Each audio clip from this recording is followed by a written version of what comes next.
¿Qué tal, gente? ¿Cómo andan? Espero que muy bien. Tuvimos ahí una pequeña pausa de una semana para descansar, ¿no? Estábamos muy cansados todos. Por supuesto que sí. Bueno, vamos a continuar con estas sesiones de procesar la información. Considero que es relativamente muy importante que sepamos eh, cómo trabajar los datos, sobre todo los datos públicos. Para ello les traigo una super historia magnífica, ¿no? Les va a cambiar la vida por completo. ¿De qué trata esta historia? Pues fíjense que yo tengo una compañera, una muy buena amiga mía, y ella y yo trabajábamos en el sector privado y hacíamos análisis de información, por lo cual ese tipo de trabajo como el que estamos viendo aquí, pues era nuestro pan de cada día, ¿no? Ella buscando mejores condiciones laborales, ese cambia, ¿no? Y termina trabajando en un corporativo de un banco, la verdad es que no me acuerdo cuál banco es. Banregio o Ban algo, ¿no? Una de esas cosas. Bueno, entonces un día de esto su jefe le dice, oye, tengo entendido que tú sabes como de las bases de datos.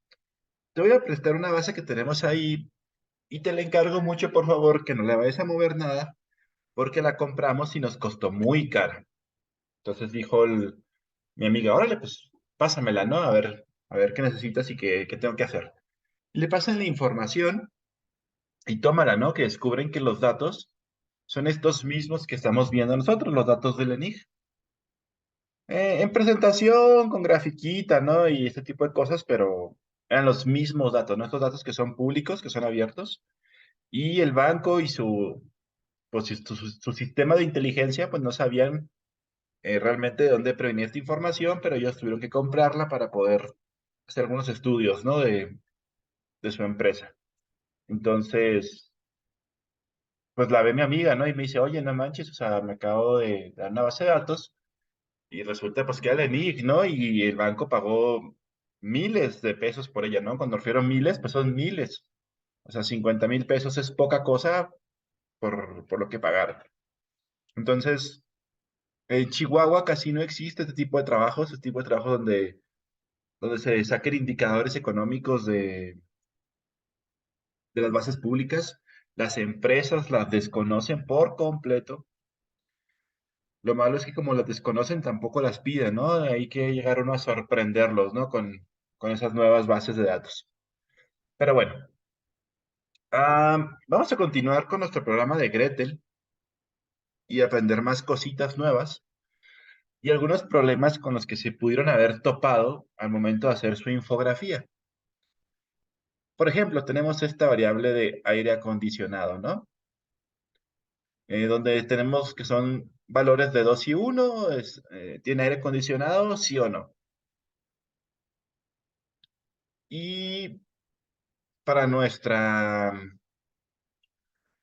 para nuestra infografía, pues teníamos o podíamos ver alguna información de esta variable.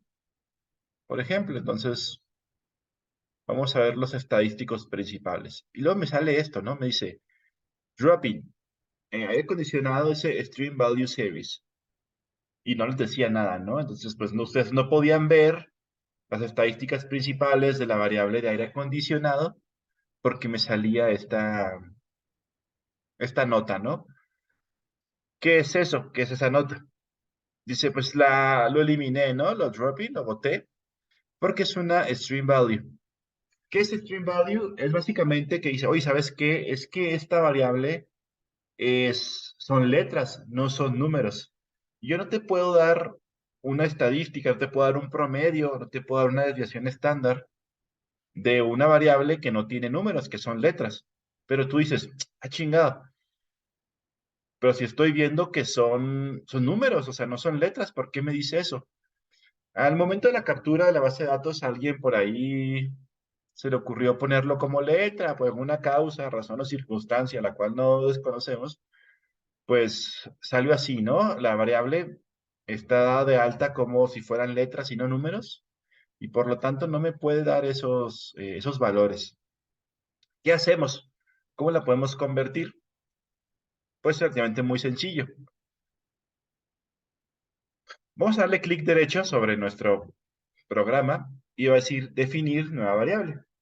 Voy a ponerle aire, guión bajo, ¿cómo dice? Account, guión bajo 2. Es igual, vamos a darle una igualdad, voy a decirle, la primera parte es el nombre de la nueva variable que estoy creando. Esa nueva variable va a ser igual exactamente a la variable de aire acondicionado. Y es lo único que vamos a hacer. Si se fijan, lo único que hice fue darle clic y se puso acá, aceptar. Y yo hice aquí, me sale aquí, aire acondicionado 2. Voy a variable, estadísticos principales y para RAM, ¿no?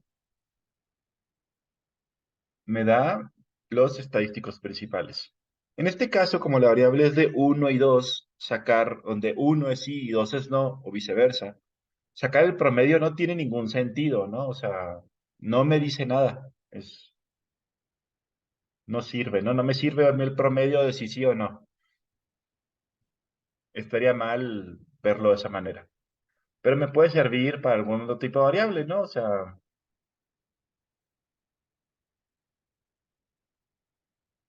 total de hogares en la vivienda o el total de mujeres que residen. Pues ahí sí me dicen, ¿no? En promedio, en las viviendas viven casi dos mujeres, ¿no? En la mediana, dos mujeres por vivienda. Ya es una información que sí me dice. ¿Por qué me sirve? Porque, pues en este caso, no es una variable que me dice si sí o si no. Me dice el número total de mujeres que viven en una vivienda. X. Bueno, entonces, dado que, por ejemplo, en esta variable que es sí o no, la mediana, la media, está mal leerlos así, pues, ¿qué puedo hacer? ¿Cómo puedo yo ver cuántas personas dijeron que sí y cuántas personas dijeron que no? Vamos a ir a variable, nos da todo esto, dice gráfico de la densidad estimada, distribución de frecuencias, mostrar solo datos, vamos a aplicarle, y aquí me va a decir, ¿sabes qué? Este número de personas dijeron que sí, este número de personas dijeron que no, o viceversa, ¿no? La verdad no recuerdo muy bien. Aquí dice rel, es relativo o el porcentaje, básicamente me da el porcentaje y me dice, oye, ¿sabes qué? En la respuesta uno, que era que no, el 78% dijo que no y el 21% dijo que sí tenía aire acondicionado. Y aparte me muestra una grafiquita, ¿no? Muy linda, donde me dice cuántos hubo que sí y cuántos que no. Sencillo, ¿no?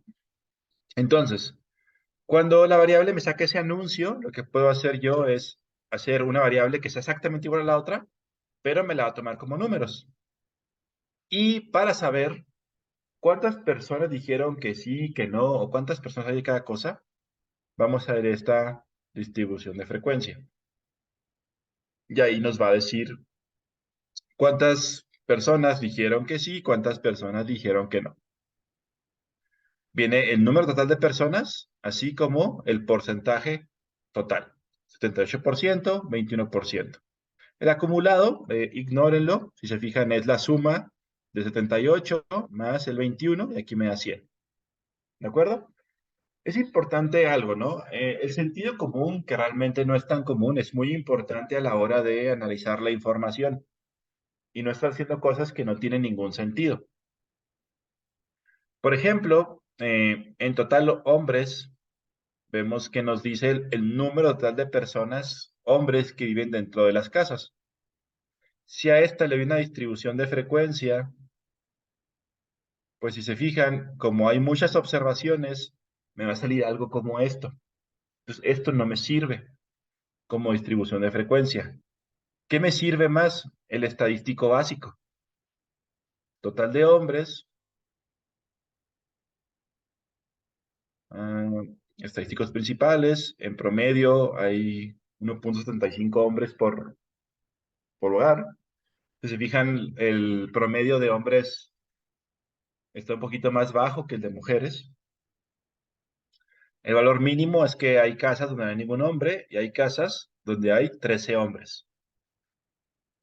Entonces, ¿Cómo sé cuándo puedo usar una distribución de frecuencia y cómo sé cuándo tengo que usar estadísticos principales? Básicamente, cuando tengamos variables que sean de categoría o que categoricen opciones, ahí vamos a mostrar la distribución de frecuencia. Por ejemplo, en la cuestión del aire acondicionado, es una variable categórica. Me dice que sí o que no. No me dice el número de aire acondicionados que yo tengo.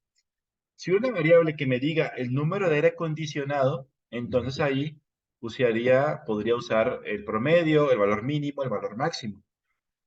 Pero en este caso únicamente me categoriza las opciones, que sí o que no. También se muestran mucho algunas encuestas que a lo mejor ustedes han hecho o ustedes han aplicado, en las que dice, ¿qué tan probable es que compre este producto?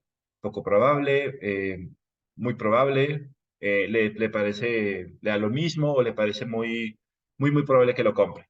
Estas son categorías. En ese caso, lo que necesitamos es mostrarle a la persona o a los resultados, mostrarlo como una distribución de frecuencia. O sea, ¿qué tan frecuente es la respuesta? La respuesta que voy muy probable, la respuesta que poco probable, eso. ¿Qué tan frecuente es esa pregunta? Si tienen 5 opciones de que muy probable hasta poco probable y le muestran el promedio, a lo mejor eso carece de sentido. No nos sirve saber el promedio de esa respuesta, porque es una variable categórica. En este caso, por ejemplo, tenemos el aire acondicionado que me dice que sí o que no. Si la respuesta es que sí o que no, o que categoriza, vamos a mostrar la distribución de frecuencia. Pero si es una variable numérica en el que me dice el número de cosas, tengo 5 autos, tengo 7 refrigeradores, lo que sea, ahí lo más conveniente es eh, usar la estadística básica, el promedio, el valor máximo, el valor mínimo, todo eso. Espero que haya quedado como claro, ¿no? Y si no, pues le pueden devolver al video muchas veces. Hermoso. Bueno, antes de que se me pase algo, vamos a otro ejemplo. Por ejemplo, esta tiene cocina. mm, Cocina. Si se fijan, por ejemplo, estas variables, cocina, vamos a ver variable, estadísticos principales. También me dice que no se puede. Vamos a crearla nuevamente. Vamos a ponerle cocina-2 es igual a cocina. Creo mi nueva variable. Me sale hasta abajo. Estadísticos principales. Entonces me dice media, 1.08, mediana y todo eso, ¿no? Si se fijan, es una variable condicional, porque me pregunta si tengo o no tengo cocina. No me pregunta cuántas cocinas tengo. Si la variable hace categorizaciones, entonces me conviene este, hacer la distribución de frecuencia. Entonces vamos, distribución de frecuencia, mostrar los datos. Me dice que el 93% respondió uno, estoy seguro que es que sí. Y el 6% me dijo que no, o es número 2. Entonces, el 6%, 7% de la población no tiene cocina. ¿Qué diferencia hay, o estos valores, ¿no? Esta frecuencia, 6041, la base es nacional, o sea, de todo el país. Esta es una muestra, son los valores de la muestra, no de la población total. Evidentemente no hay, son 8,000, bueno, 81,000 y 6,000, o sea, no hay 97,000 personas en el país, ¿no? Es una muestra. Por eso a veces es importante usar el porcentaje, porque así se refleja mejor lo del país. 93% de las personas en México tienen cocina y el 6,88 no tienen cocina. Y me muestra mi gráfico, ¿no? Muy sencillo ahí, muy simple. Por ejemplo, otra vez, tamaño de la localidad. Tamaño de localidad me dice qué tan grande es el lugar donde vivo. No recuerdo cómo viene también localidad. Creo que uno es mayor de 100,000 personas, dos de 5,000, de 50,000 a 100,000 y algo así está categorizada la variable. Son categorías. Y pues ahí me dice, ¿no? El 36% vive en localidad de tipo uno, el 13% vive en localidad tipo 3, ¿no? y ahí tenemos la información, la categoriza, que son categorías, o sea, los números uno, 2 y 3, 4 no representan valores, sino representan una categoría, que es localidades muy grandes, localidades muy pequeñas. Bueno, entonces, podemos dar por terminado esta nueva lección de datos y Gretel. Como les digo, la presentación de la información a veces puede ser más una ciencia que más bien, perdón, es más un arte que una ciencia, requiere mucho sentido común, mucho pensar cómo queremos mostrar la información. Como les comenté en el video anterior de cómo no hacer una infografía, pues podemos cometer muchos errores al hacer una infografía. Estoy revisando sus anteriores trabajos de infografías, ahí les daré un comentario si es necesario. Algunas personas me enviaron infografías de información que es totalmente ajena a la parte del ENIG. Está bien, no pasa nada. O sea, se sobreentendía que era sobre esta información, pero puede ser lo que ustedes quieran, ¿no? Y lo importante es que aprendamos a presentar la información, ¿no? Que a nivel empresarial en el estado de Chihuahua está muy poco explorado realmente presentar bien la información. Y créanme, ¿no? Realmente podemos romper el mercado, ¿no? Si sabemos cómo presentar información. Bueno, entonces sería todo. Nos vemos a la siguiente lección.